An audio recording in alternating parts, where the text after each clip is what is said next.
Hello and welcome to Creating Powerful Impact. I'm your host, Shay Wheat, founder of Grace and Ease Productions, where we support entrepreneurs like you with event-based marketing and sales strategy. Today, I'm excited to introduce you to somebody that is coming in from across the pond, so to speak. It's already tomorrow, so she's already in the future. She's already knowing what's happening, at least from my perspective. I'm excited to bring you today to introduce you to Casey Lightbody, who is the founder and CEO of The Quiet Collective. That is a soulful sisterhood of quietly powerful women leaders in business who yearn to start and scale impact-driven businesses together. She's already my kind of woman.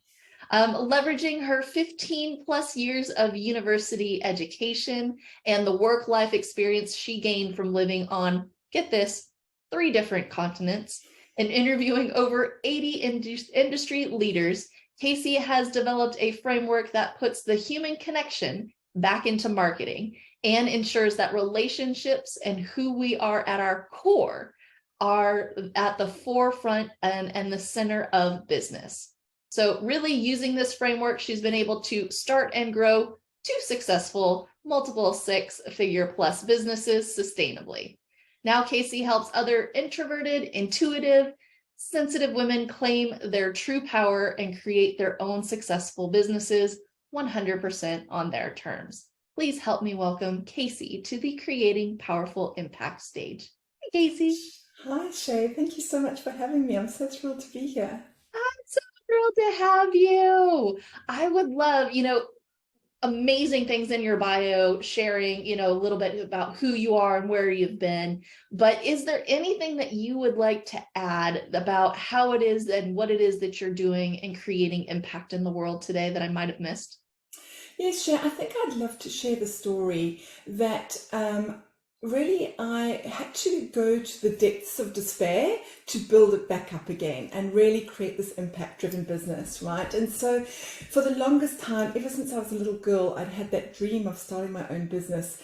But I followed the status quo. I got a job, I worked my way up the career ladder, I had a family, and I put that little dream on the back burner. And when we immigrated to Australia, I said to my husband, it's now or never, I'm going to start this business. And so I started this business, and it was, my background's in marketing, and so I started a marketing consulting business. And that quickly grew into an agency. We were doing digital strategy and implementation for professional service-based businesses at the time. And it grew really quickly. I had a team, and I remember sitting at this very desk one day, and I was like, what the hell have I created? There I was creating a business because I wanted the freedom and fulfillment and fun of having a business. And I was chained to this desk 16 hours a day, never seeing my family or anything. And, I was like, okay. And so I decided to burn that business to the ground. It was one of the hardest decisions that I'd had to make because I knew in my heart of hearts that this is not what I wanted to create. But I'd made such an effort to build this business. It was everything. I poured my blood, sweat and tears into it. And so I burnt that business to the ground to start what is now the Quiet Collective. And I really had to go on this journey of really remembering who I was and what I was passionate about. And what I saw in all of that was I'm introverted, I'm sensitive, I'm deeply intuitive, and it was women like that that I really wanted to help. And we have this deep desire to do good in the world. Mm-hmm. And so that's kind of when I attached the meaning to the vision, and I got super clear on what it was that I wanted to create around the global impact that we're creating with the Quiet Collective, and soon to be the Quiet Rebellion, because now I'm rattling some cages even more. It's like, okay, how can we actually do this in a way that feels in alignment with who I am? And so I had to really bring the energetics, the mindset, and the strategy all into alignment in my business to see it really flourish and flow in the way that it is today. So that's a little bit of extra about my journey. I think that's important. That's fantastic. And I think it's like, it was great and amazing, right? You had a successful business, but it wasn't totally in alignment. Right. And so you get it to a point, and tell me if this is, how it was worked for you, but you get it to this point and then it's like you have to push to keep it there or push to get it further, and like it became harder and more difficult, and you're like you said, chained to your desk in order to make it continue. But how does it feel now that it's more of an alignment piece? Does it feel like you still have the push that you have to make it go forward like that? I'm so anti-hustle, Shay. Everything about me is anti-hustle these days. I was having a conversation yesterday about high performance and what actually high performance means, because I think we all buy into this old paradigm of what high performance looks like, right? And I'm the complete opposite to this, right? And so how I coach my clients is like, we throw the marketing funnel out the window to start off with, right? And we actually go back to who is it? Who are you at the very core? What are the things that are unique about you? What are your superpowers? What comes really easily and naturally to you? And what feels fun at the end of the day? Because for me, business has to feel fun. Otherwise, I don't want to do it, right? And so it was like, okay. And so every decision that I make now is I have to come back. And for me, I'm a 3-5 manifesting generator, if you know anything about human design, but I like to experiment. Manifesting generator, is that what you said? Yeah, yes. Okay. So I love to experiment. I love to try new things. I love to try and emphasize.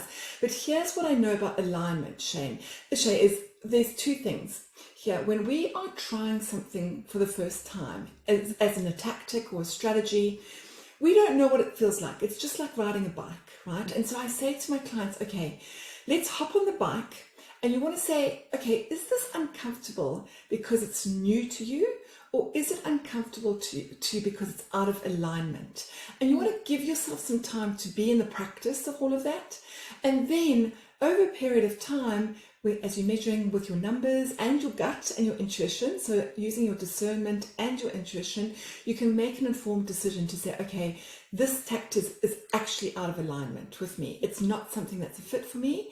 So I'm either going to try something new, or I'm going to keep going with the thing that's actually in alignment, but it's new and I've just got to get used to practicing and mastering it, right? And so that's the piece of when you ask, how does it feel?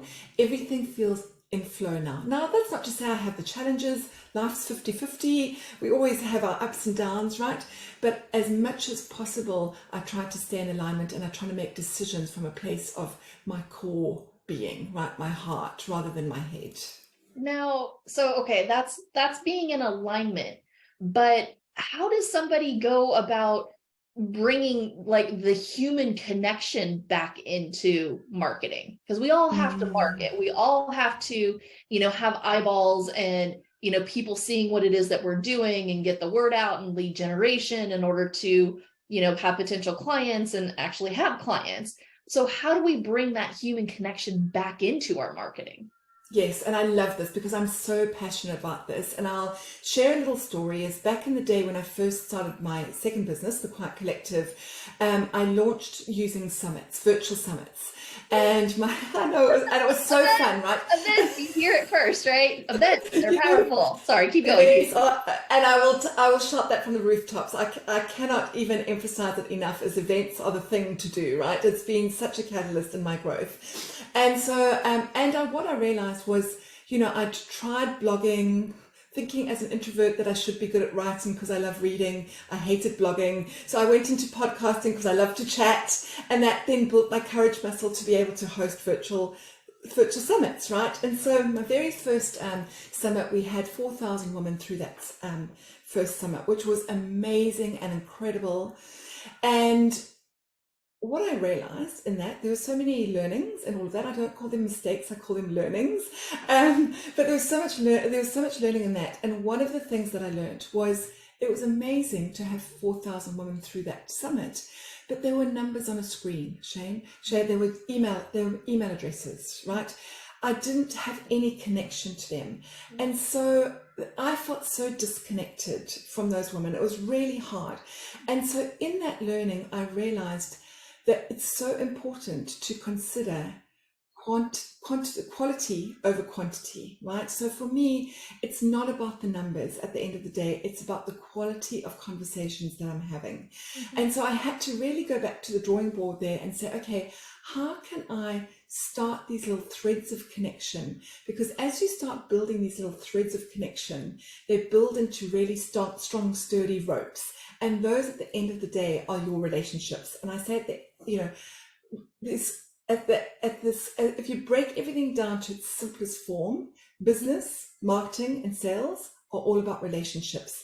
So how can you actually build human connection and relationships in a way that suits you, in a way that's in alignment with you, right? So for some people, it might be speaking from stage and then having conversations after that, right? Or for others, it might be going and having one-to-one coffee chats. For others, it might be, you know, being on social media and starting conversations on social media.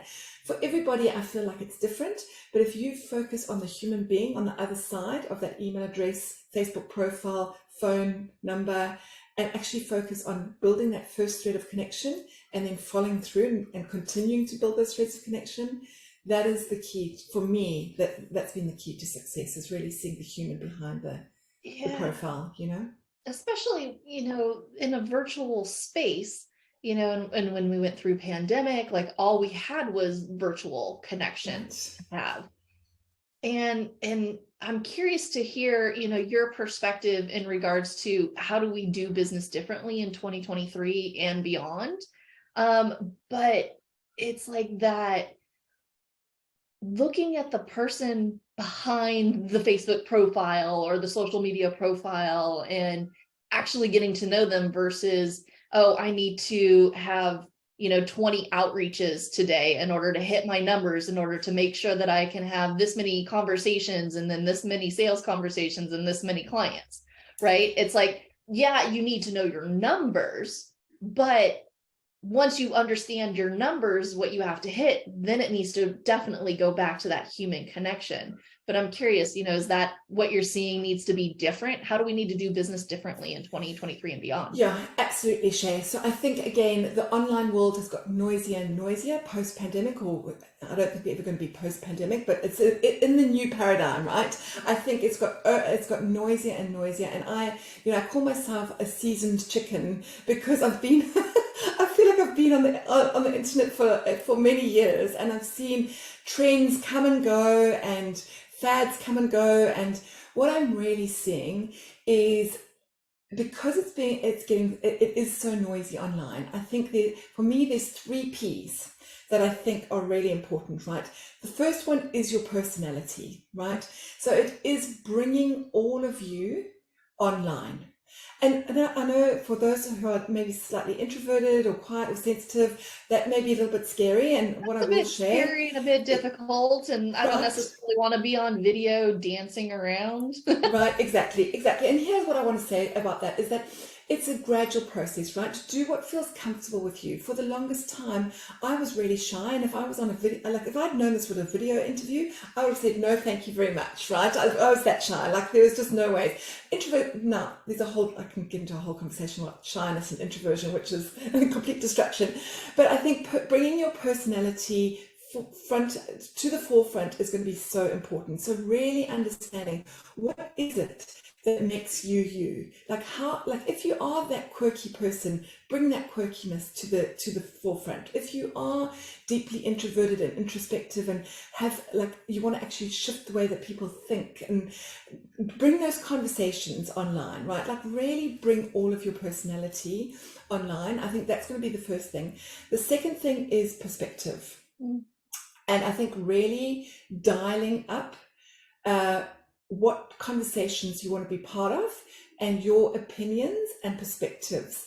Again, I think people want to hear different things. They're done hearing the same old regurgitated stuff all the time, right? So if you can bring a different perspective, a unique opinion, a different model, something that's actually going to allow you to really stand out and cut through the noise, I think that's really important. And then the third thing is process, Shay. So for me, it's around saying, okay, it's really great to be in your feminine flow and in alignment, right? But you've got to have some kind of masculine container to actually be in your feminine flow. So we talked a little bit about numbers. That's really important to have that. It's really important to have your structure and procedures and processes and things in place to allow you to like step back and have the space to consider and then be in your feminine flow. So yeah. That's fantastic. And you're right. It's like that yin and yang, right? It's you have the flow, but then you have the boundary in the container. And so every time you have an expansion, you have a contraction, right? It's that yin and the yang. So, you can flow, and let's say you're flowing upwards, then the container comes up to meet you, right? And you flow some more and the container comes up to meet you. When you expand into something new, then you end up contracting and you end up coming back and looking at it from a different perspective, or, putting the mask back on you, and then you go back out and you do it again. So I kind of find both of those pieces really beneficial. Coming from somebody that sees themselves as more introverted than extroverted. Now, when I, producing and when I'm doing these things, I have like my production hat on, but otherwise afterwards, I need to go drool on the couch. Right. Like I have expanded my container to a point where I can be more extroverted in these moments, but then I have to come back down. I have to drool on the couch. I have to come back inward. Right. So I'm curious. So I know you've gone from, 10-figure months to, a 6-figure month in your business. But I'm curious for our audience to really hear from you what it took to do that without hustling, without having like the hype, having to really hide behind that extroverted mask all of the time. I love that, Shay. And what I will say, just to kind of backtrack a little bit in what you were saying, is right, really actually looking at, like you said, you've kind of expanded your ability to be in that kind of masculine world, but then you've had to kind of step back to then draw, like you said, drool on the couch, right? And I think this is one of the big things, and leading to my growth from 5-figure to 6-figure months, right? One of the biggest things was this piece around really recognizing how I actually manage my energy. How do I actually prioritize my energy management? Because as an introvert, my energy management is my number one priority. Because I get drained in social situations, and because business is all about being social and building relationships, it's like, how do I actually manage my energy? And so I really had to take a good, hard, honest look at what I was saying yes to and what I was saying no to, and really looking at my capacity. And so that this is this piece around capacity and saying, okay, what do I need to, this event or this thing is going to take up this much of my capacity. So this is time, energy, resources, money, right? This is my capacity. How much is that going to take up? And then how much energy is it going to take from me? And so I then structure some pre-charge and recharge time in my days. Now, as someone who's anti-hustle now and highly ambitious, driven, type A, that was one of my hardest things to do, was actually being able to take a step back and slow down to speed up, right? And so that was one of the biggest things. I had to slow down to speed up, right? And again, with someone who's like high performance, I've got a mile long to-do list, I was like, oh my gosh, this is really, really, really hard. But I had to take radical self-responsibility for that, right, Shay? And I was like, okay, I know that this is my number one priority, so I've got to do this. Now, as I did that inner work, and I started to really like release a lot of I've done a lot of inner healing work and all that kind of stuff, right? And as I've been doing that and really been invested in that work, it's allowed me to expand my capacity. So just like you said, when you've got your production hat on, like you now your capacity is bigger, right? You've got more ability to hold more stuff. And I think the more that you can expand your capacity, the more that you can hold. So again, moving up from 10K months to 6-figure months, it's just my capacity that has expanded, right? So that's one of the biggest things. The second thing was exactly that, was actually getting visible on stage. Like it's getting visible on stages. Like I've just got to say, that it's just being like, for me, the consistency of getting in front of other people's audiences and leveraging, finding that common thread of connection, that partner who's got, for me, it's been so important to find strategic partners that have got aligned values, aligned worldview, aligned visions, like that kind of stuff. Like when I partner with those kind of women, shoulder to shoulder we rise, right? It's not just me, it's all of us, right? And I have seen like that as being one of the biggest catalysts to my success, is the consistency of being on other people's stages and really finding those common threads of connection and continuing those threads of connection, right? So this is to say, you plant the seed, and when you're planting those seeds, they may not sprout today, but they may sprout a year from now, 2 years from now, 4 years from now. And that's how I landed having Amy Porterfield as a keynote speaker. Was I invested the time, energy, money, resources in building that relationship because I loved Amy. I loved what she stood for. I loved everything that she stands for. Today, she's one of my go-to mentors, and so I invested the time, and, those kind of things pay off in the long run. I'm curious if we could backtrack a little bit. Mm-hmm. As you were, slowing down to speed up, Mm-hmm. and you were putting the space beforehand Mm-hmm. into your calendar, did you happen to feel like guilty? Was that driven side of you going, well, is this actually going to work? Like, I should be doing something right now. Did that happen in the beginning? And then as you like kept to it and you're like, no, this is what I need to try, and I need to put that hat on, I need to test it and see if that will help me slow down to speed up and then see the leap. Is that what happened? That's exactly what happened, Shay. It was so uncomfortable. It was scratchy. It was itchy. Every bone in my body, every cell in my body was itching to get back to the computer. It was the hardest thing that I had to do. Literally, it was the hardest thing that I had to do.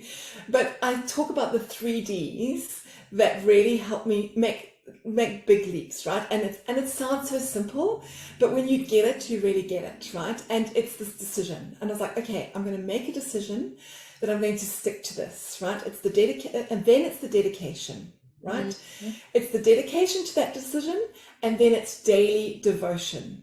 So I didn't beat myself up. So it's daily devotion with compassion, right? So if I scheduled, I call it my white space time, right? If I scheduled an hour of white space, and I only got 5 minutes, I was like, I patted myself on the back. I said, well done, Casey, you took 5 minutes, you did it, and you can do it. Like, let's try again tomorrow. Let's try again tomorrow. And now it's a non-negotiable for me, right, Shay? Like I call it, I go for my, sometimes I'll drive to the beach, it's 40 minutes away to go for my walk, but my walking time is my walking meditation, and I do that like, it's my religion. It's my pathway to, I say it's my pathway to 8 figures, because like, that's what I do, right? It's like, I just have to, like, it's just in me, because I see what it's given back to me is worth its weight in gold that time. I think that's a huge takeaway out of this today is, okay, block the, what did you call it? The white space? Block the white space.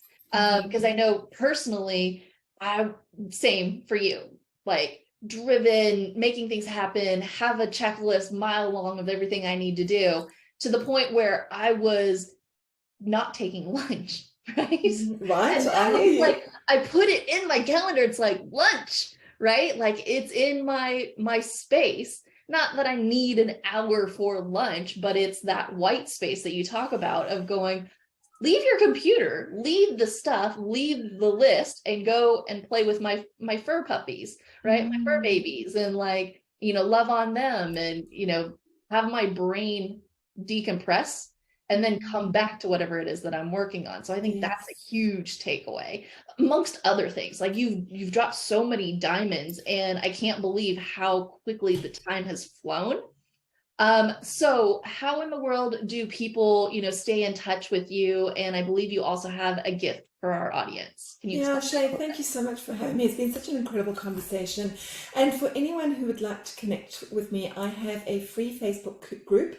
It's called the Introverted impact-driven entrepreneurs. So I'd love to see you inside that cozy corner on the interwebs.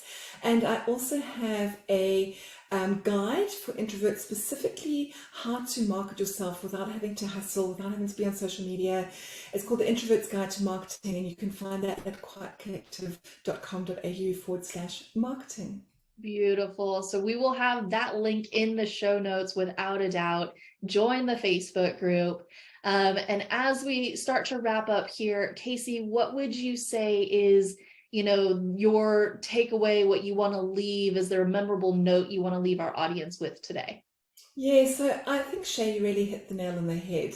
It's around, as much as we want to grow, scale, and create our impact-driven businesses, we've got to slow down to speed up. So the more that you can actually create that space for yourself and give yourself grace and compassion while you practice that, it's going to really pay off in the long term for you. Love it. Love it. Well, thank you for being with us today, Casey. Thank you, audience, for listening and joining us on another episode of Creating Powerful Impact. I'm super excited for you to take all the lessons and the resources that you've learned here, start implementing them, create that white space for you, and go out and create even more impact in your world. Until next time, have an outstanding rest of your day. Thank you so much for listening to the Creating Powerful Impact podcast. If you are a successful coach, speaker, author, or thought leader who would like to be on this program, simply visit creatingpowerfulimpact.com/guest. If you are someone who got something out of this interview, would you please do me a favor and share this episode on social media? Just do a quick screenshot with your phone and text it to a friend or post it on your socials. Also, if you know somebody that would be a great guest, tag them on social media to let them know about the show and include the hashtag Creating Powerful Impact. I love seeing all of your posts and great guest selections. We are regularly putting out new episodes and content. To make sure you don't miss any episodes, go ahead and subscribe. Your thumbs up, ratings, and reviews go a long way to help promote the show, and they really mean a lot to me and my team. Want to know more about us? Head on over to our website, graceandeaseproductions.com, or follow me on LinkedIn, Facebook, or Instagram. Just look for Grace and Ease Productions on your favorite platform. Thanks for listening. We'll see you next time.